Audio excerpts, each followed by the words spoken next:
वाह वाह मास्टर भैया क्या उत्तर बजा दिला भैया एकदम नए नए मार्केट का बात कैसे भैया कौनो दुल्हन अपने दुल्हा से कहले बा क्या कहले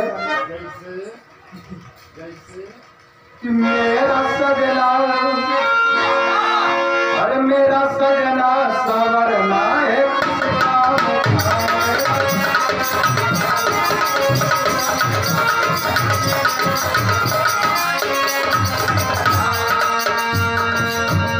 माला जपते हो तुम लौरो के नाम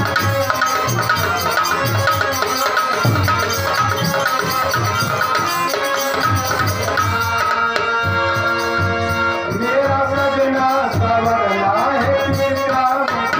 माला जपते हो तुम लौरो के नाम फिर हूँ तो बीबी की कदर होगी क्या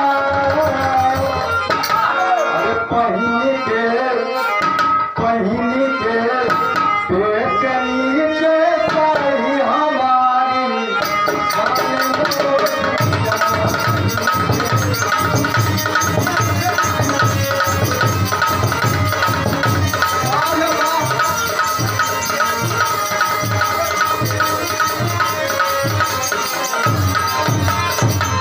क्या बोला है कि